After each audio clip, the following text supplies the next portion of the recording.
Name is Vinson Simpson. Born in 1925, September the 17th. This is October 2002. I was born in Roanoke County. Lived on Back Creek, Martin Creek Road. I'm now 77 years old. Were you drafted or did you enlist? I enlisted.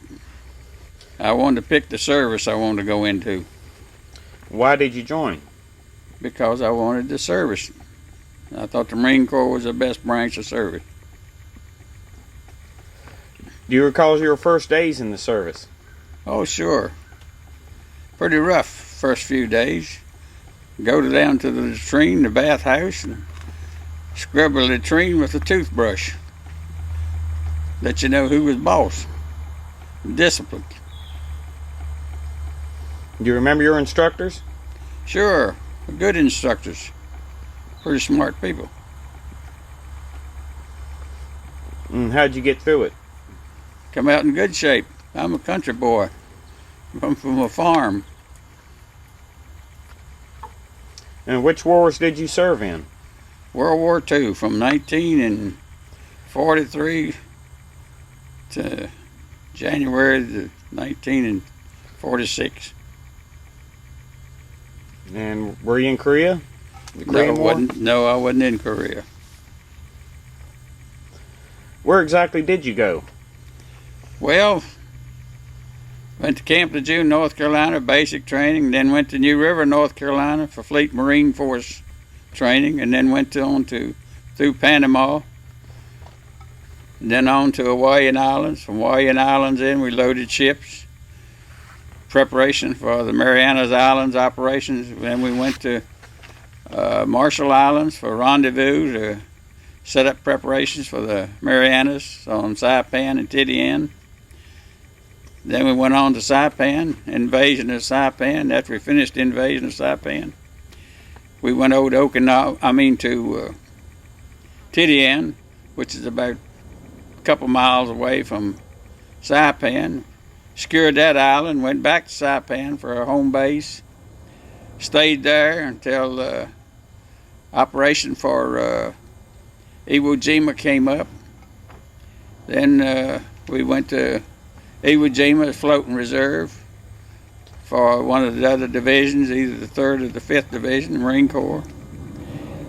And they was not needed, so we floated up there for several days. They didn't need us, so they sent us back to Saipan. Went back to Saipan and trained some more. And after we trained in Saipan then, we went into operation for the build-up of Okinawa. So from Okinawa, before that operation, we went on to Aoshima, which is just above Okinawa. So we went on Iwo Jima, secured that, which was no troops or nothing there, just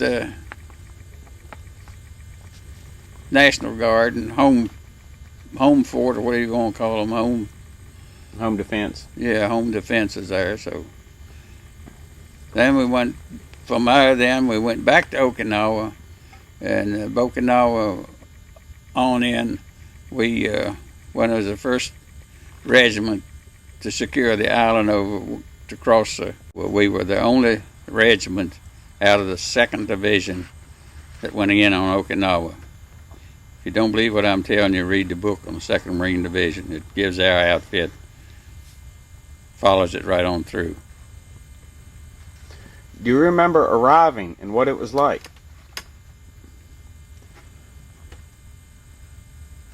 Arriving where? Okinawa, Saipan?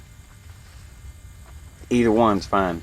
Well, we arriving in Saipan. We first pulled into Saipan. You had to get up about 3 o'clock in the morning, and pulled in there. You couldn't see nothing. It was nothing but water flying and sand and dirt. You couldn't even see the mountain.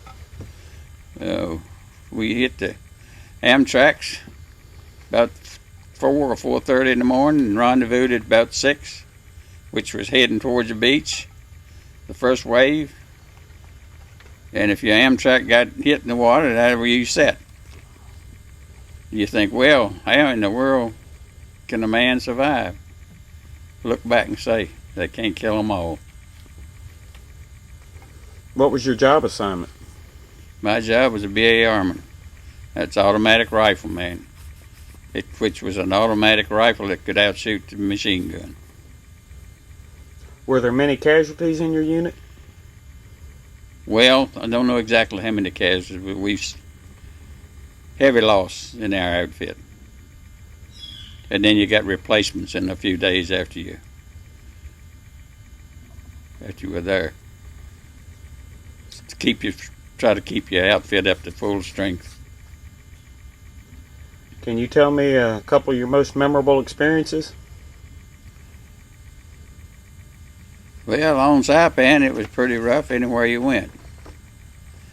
But they'd catch you going through a path or something, and they'd open up a machine gun fire on you, or catch you going down the side of a hill or bank or something. They kept the stuff trained on you to shoot you off so you couldn't get there, but you'd always made your objective wherever you went.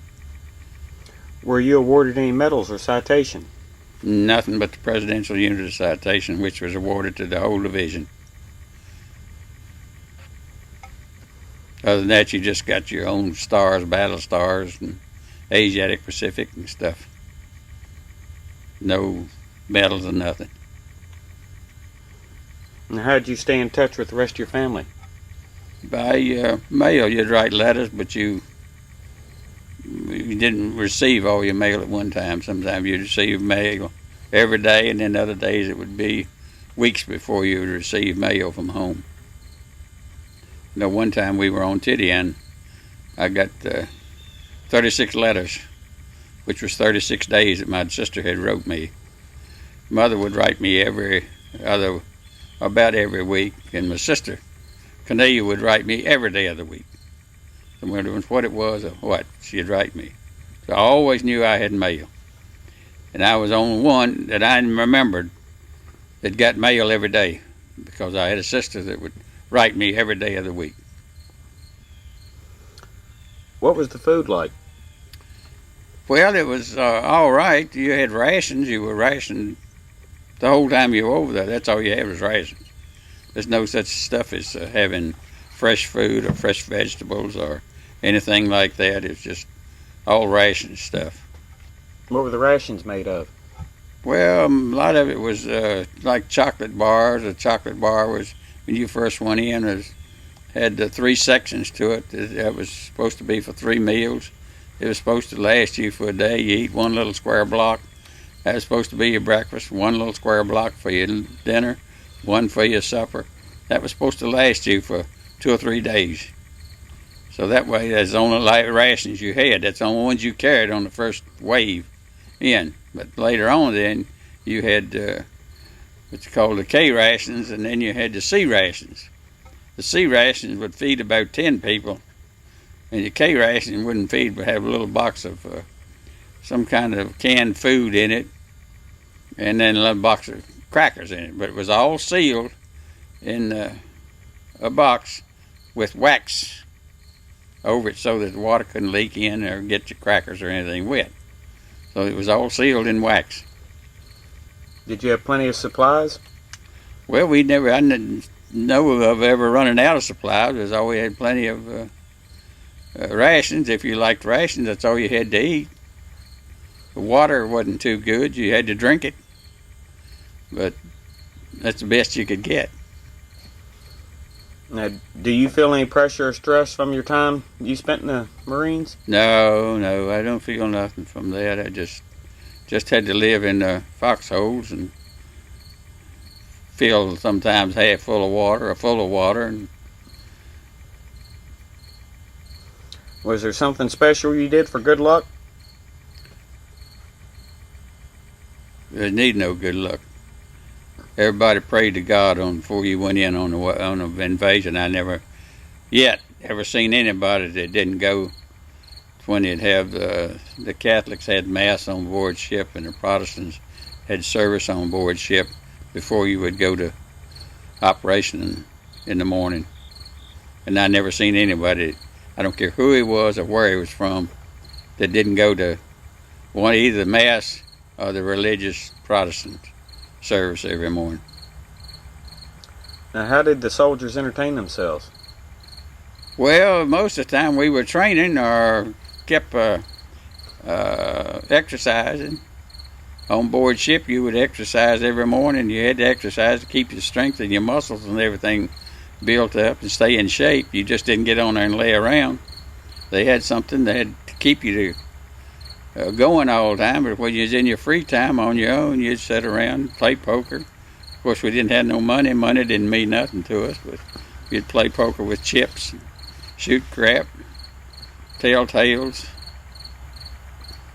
think about your family back home. But you done that to keep your mind off of your family and off of the war, just something to entertain you with. So. Now, were there any entertainers that performed for y'all?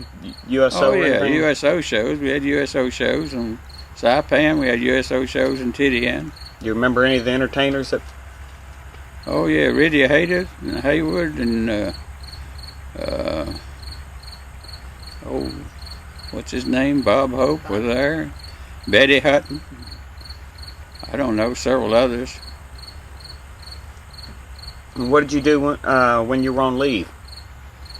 You didn't get no leave over there. Mm-hmm.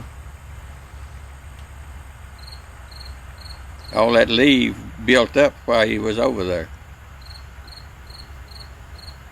Did you, I guess since you didn't have any leave, you didn't travel anywhere else while you were in service, did you? Not over there. No, when you're in the division that way, in battle or out of battle, you're just training. You're no place to go on leave when you're on them islands. Yeah. Now, do you recall any particular humorous or unusual event that took place while you were there? Well, the most unusual event or anything that took place is when I was on Okinawa, when General Buckner got killed.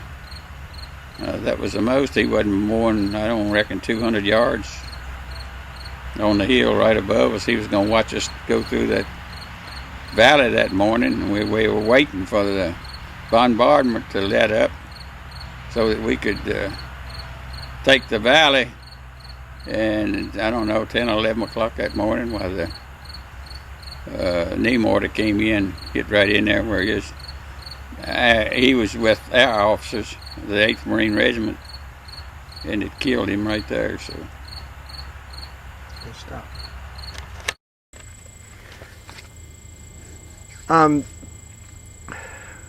Did you know about the atomic bomb, or how were you informed about that?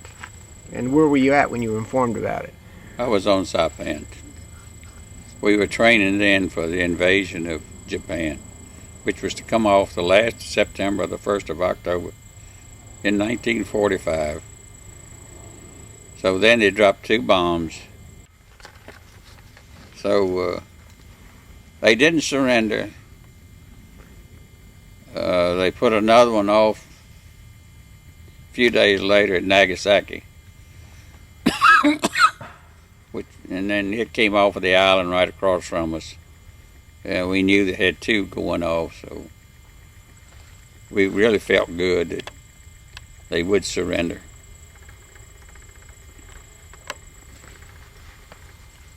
And so when did you go into Nagasaki? Do you remember the date? Or?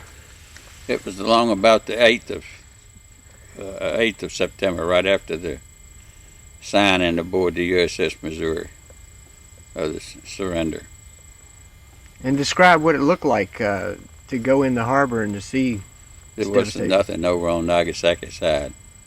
And where we went in, the harbor, it was across the bay from where the bomb had hit. And the concrete, the piers, the buildings and everything looked like you'd have went in there and just shook it. Like an earthquake had hit it. All cracked.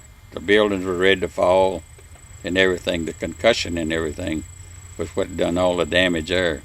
But over on Nagasaki, where you could see from Nagasaki, and after we left from the ship, you go along, it just looked like it had just melted. The metal poles where they had for lights and carried electricity and everything on, Looked like it was just so hot it just melted down, like it was in a furnace. Melted the iron, melted the buildings. Very few buildings was standing at Nagasaki when we went through. Because we didn't go through the area that was hit. That was off limits. They had that all roped off. No part of Nagasaki was you able to go in. But you went right where the ropes were, right up the street. But from there all the way back through Nagasaki, as far as you could see, everything was leveled. Maybe see a building standing down then, but How about where the people were? Was there anything left of where they were at, or sitting or standing, or? no, there was no people in there. Mm-hmm. What people were there, I reckon they had got the bodies out. I don't know. There wasn't you didn't see nobody in there when we went through there. Went up beside there, over there. Did you see anybody that had radiation poisoning or anything? No, we didn't see any of that. And so how long were you an occupying force there? From the 8th, about the 8th of September on till about the 8th of December of 45.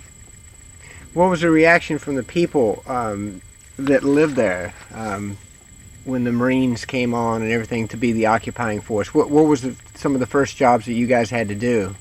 Well, our first job was to go around to every little community and every little village. They had supposed to have all the rifles, everything stockpiled. They had them at warehouses. Check them out, mark them down, where they were at, how many you had, and where they were located, so you could go by then later on and go in there and destroy all that stuff. Either set it on fire with gasoline or anything that you wanted to destroy them with, or you could make the Japanese.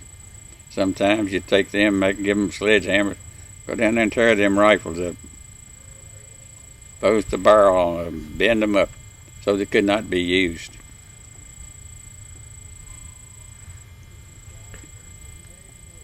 But were the people scared of you first when you first came on?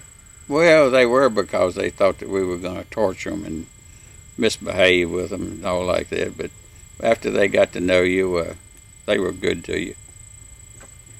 They didn't give us any trouble.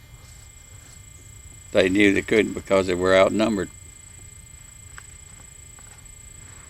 And so you came back home, and when did you meet your wife?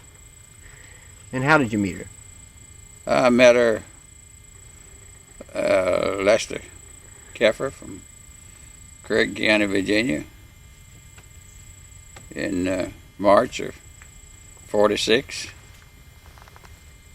She's an old country girl. So she had nurse's training at Jefferson Hospital. Met her on a blind date.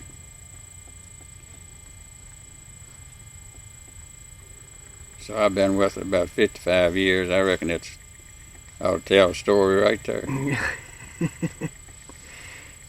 And you have 3 children? Yeah, 3 children. And one grandson. One grandson. That's all I'll ever have, I guess. All right, so Daniel says that he thought you did pretty good, huh? Yeah, Daniel says thought I made a pretty good choice. So, give me your rank, your full name, your serial number, and the division and battalion and fleet and everything you were in. Well, I was a corporal in the Marine Corps. Your serial number? Do you remember that? 918053. A U.S. Marine Reserve, which was to get out as soon as the war was over. I didn't sign up to stay 2 or 3 or 4 years. I just signed up for the duration of the war. And you're in the 2nd Marine Division? 2nd Marine Division, 8th Marine Regiment, 2nd Battalion, Company G. 2nd Platoon? 2nd platoon. Okay. And it was Care Fleet Post Office, San Francisco. Is there anything else you'd like to add? I think that's enough. You think that's enough? Do you still have dreams or Now and about your then, experiences? yeah.